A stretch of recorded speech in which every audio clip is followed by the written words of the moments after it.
സ്വരാജിനെതിരെ ഇറക്കിവിട്ട ഒരു തറ വേല കൂടി പൊളിഞ്ഞിട്ടുണ്ട്. പതിവ് തന്ത്രം തന്നെയാണ്. റിപ്പോർട്ടർ ചാനലിലെ സ്മൃതി വിവരക്കേടിനെ കൊണ്ട് ഒരു പച്ച നുണ പറയിക്കുന്നു, അത് വീഡിയോ ആയിട്ട് പ്രചരിപ്പിക്കുന്നു. എന്തായിരുന്നു നുണ? കവളപ്പാറയിലെ ദുരന്തമുണ്ടായപ്പോൾ സ്വരാജിനെ കാണാനില്ലത്രേ.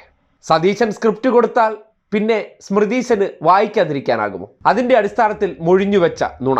നിലമ്പൂരുകാരനാണ് എന്ന് പറയുമെങ്കിലും സ്വരാജിന് നിലമ്പൂരുമായി നിലമ്പൂരിൽ സ്ഥിരമായി തുടരുന്ന ഒരു നേതാവല്ല. അങ്ങനെ അദ്ദേഹത്തിന് അച്ഛന്റെ വീട് അവിടെയാണെന്ന് അദ്ദേഹം പറയുന്നു. അദ്ദേഹം പോത്തുകല്ലാണല്ലോ. അപ്പോൾ അതിൽ പ്രതിപക്ഷം പറയുന്ന മറ്റൊരു കാര്യം എന്താണെന്ന് വെച്ചാൽ ഈ കവളപ്പാറ ഉരുൾപൊട്ടലുണ്ടായി, പോത്തുകളിലൊക്കെ പ്രശ്നങ്ങൾ ഉണ്ടായതാണ്. അപ്പോൾ അങ്ങനെയുള്ള പ്രതി ദുരന്തങ്ങളൊക്കെ ഉണ്ടായിരുന്ന സമയത്താണ് നേതാവ് അവിടേക്ക് വന്നിട്ടില്ല എന്നൊരു കാര്യം അവിടെ ചൂണ്ടിക്കാണിക്കുകയാണ്. ഇത് ഇങ്ങനെ പുറത്തു വന്നു കഴിഞ്ഞാൽ ഉടനടി അത് യൂത്തന്മാരും മൂത്തന്മാരും ഏറ്റുപാടിക്കൊണ്ട് നടക്കും നാട് നീളെ. പ്രിയപ്പെട്ട ഷബീർ നേരത്തെ പറഞ്ഞൊരു കാര്യം, സ്വരാജിനോടൊപ്പം ഇവിടെ പല ക്യാമ്പുകളിലേക്കും മറ്റു കാര്യങ്ങളൊക്കെ ചെയ്തതായിട്ടുള്ള ഒരു അവകാശവാദം അദ്ദേഹം പറഞ്ഞു. ഷബീർ ഞാൻ കണ്ടിട്ടുണ്ട്, കാരണം ഞാൻ ആ സമയത്ത് വന്നുകൊണ്ട് ഒരു ഫോട്ടോയെങ്കിലും എം സ്വരാജ് ഇവിടുത്തെ ദുരിതാശ്വാസ പ്രവർത്തനങ്ങളിലോ ഇവിടെ അത്തരം എന്തെങ്കിലും പ്രവർത്തനങ്ങളിലോ നിലമ്പൂരിൽ ഇടപെട്ടതായിട്ട് കാണിച്ചു തന്നാൽ ഞങ്ങൾ സമ്മതിക്കാം. കണ്ടല്ലോ. ഇനി ഇതിന്റെ വസ്തുത കാണാം. കാര്യം ഒരു ഫോട്ടോ എങ്കിലും കാണിച്ചാൽ മതിയല്ലോ ആധികാരികമായിട്ട് നുണ പറയുക.